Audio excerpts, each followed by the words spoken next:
राजस्थान प्रदेश में जैसे जैसे चुनाव की तारीख नजदीक आ रही है, वैसे वैसे भारतीय जनता पार्टी और कांग्रेस पत्रकारों को याद करने लगी है। सत्ता पाने के लिए कांग्रेस एवं भाजपा दोनों पार्टियां पत्रकारों के सामने एक दूसरे को उनकी कमियों को गिनाने में जुट गए हैं।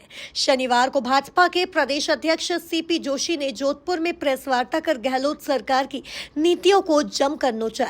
इस दौरान सीपी जोशी ने कहा कि मुख्यमंत्री गहलोत के बेटे वैभव गहलोत ही राजस्थान से कांग्रेस सरकार जाने की बात कर रहे हैं। वहीं जोशी ने भारतीय जनता पार्टी की ओर से जारी हुए संकल्प पत्र में रेवड़ियां बांटने के सवाल पर उसे आम जनता के लिए संजीवनी बताया। वहीं कांग्रेस सरकार की चल रही चिरंजीवी योजना को आयुष्मान भारत से जोड़कर बता दिया। नहीं आता तो क्या इन्होंने सोचा था क्या? अब इन्होंने राइट टू एजुकेशन दिया, इन्होंने कहा कि रोजगार की गारंटी देते हैं। इन्होंने इस 5 साल का रिपोर्ट कार्ड दिखा देना चाहिए।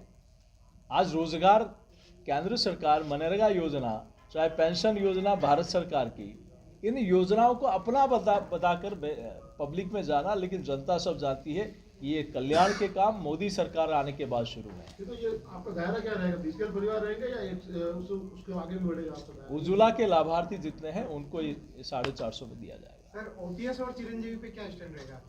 देखिए, चिरंजीवी योजना, मैं कहता हूं कि भामाशाह योजना पिछली सरकार में भारतीय जनता पार्टी की सरकार में थी, लेकिन उसके बाद आयुष्मान भारत योजना देश में आई। उसके बाद, उससे पहले क्या इनको नहीं दिखाई देता था कि हम गरीबों के लिए, उनके स्वास्थ्य के लिए कुछ काम करें? लेकिन उस चिरंजीवी योजना का नाम बदलकर आज कितने लोगों को 10 लाख से ज़्यादा लाभ मिला, ये हम लोगों ने इसका रिसर्च करना चाहिए। और ये जो दायरा बढ़ाया है उसके पीछे क्या भ्रष्टाचार का खेल है, इसकी भी हमने जांच करनी। आज अस्पताल वाले हाथ जोड़ते हैं कि भैया हमें इस दिशा में हमने कोई काम नहीं करना। तो कहीं कहीं इस दिशा में भारतीय जनता पार्टी की सरकार नहीं, देश नहीं, दुनिया की सबसे बड़ी हेल्थ इंश्योरेंस की पॉलिसी है आयुष्मान भारत योजना, जिसके माध्यम से सब लोगों को स्वास्थ्य का लाभ इसमें मिलता है। लेकिन चिरंजीवी योजना ने कहीं कहीं भ्रष्टाचार के खेल में लोगों के साथ धोखा किया है। केंद्रीय मंत्री गजेंद्र सिंह शेखावत ने ओल्ड पेंशन स्कीम के सवाल पर पत्रकारों से कहा कि नई पेंशन स्कीम में जहां जहां खामियां हैं उनको केंद्र सरकार ठीक करेगी। सरकारी कर्मचारियों के साथ अन्याय नहीं होने दिया जाएगा। वहीं प्रेस वार्ता के मंच पर आए 2 कांग्रेसी नेताओं को दुपट्टा पहनाने के सवाल पर संवाददाता ने पूछा, भाजपा में आते ही कांग्रेसियों को मंच दे दिया जाता है, इससे पुराने भाजपा कार्यकर्ता अपने आप को ठगा महसूस करते हैं। इस बात के सवाल पर सीपी जोशी ने कहा, भारतीय जनता पार्टी सबका सम्मान करती है। भारतीय जनता पार्टी का स्टैंड एकदम क्लियर है।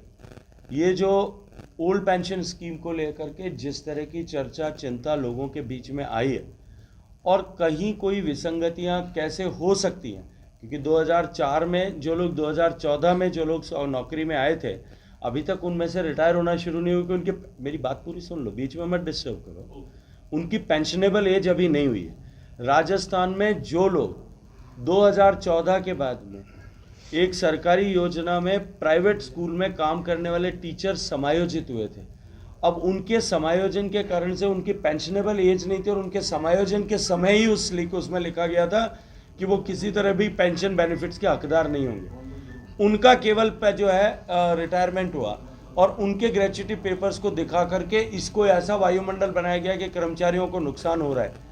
अभी तक तो पेंशनेबल एज ही किसी की नहीं हुई। 20 साल की नौकरी तो पहली 2034 में होगी, उसके बाद ही पेंशन मिलेगी। लेकिन संभावित ऐसी कोई भी जो है विपरीत परिस्थिति किसी कर्मचारी के साथ में हो सकती है कभी, इसको कवर अप करने के लिए भारत सरकार ने एक उच्च स्तरीय समिति फाइनेंस मिनिस्ट्री ने बनाई है, जो इस पर पूरे भारत के परिप्रेक्ष्य में विचार कर रही है। मैं इतना भारत सरकार की तरफ से आपको विश्वास के साथ में कह सकता हूं, किसी भी कर्मचारी के हित पर विपरीत कुठाराघात नहीं होगा। ओपीएस के चलते हुए, एनपीएस के चलते हुए इसको भारत सरकार आश्वस्त करे।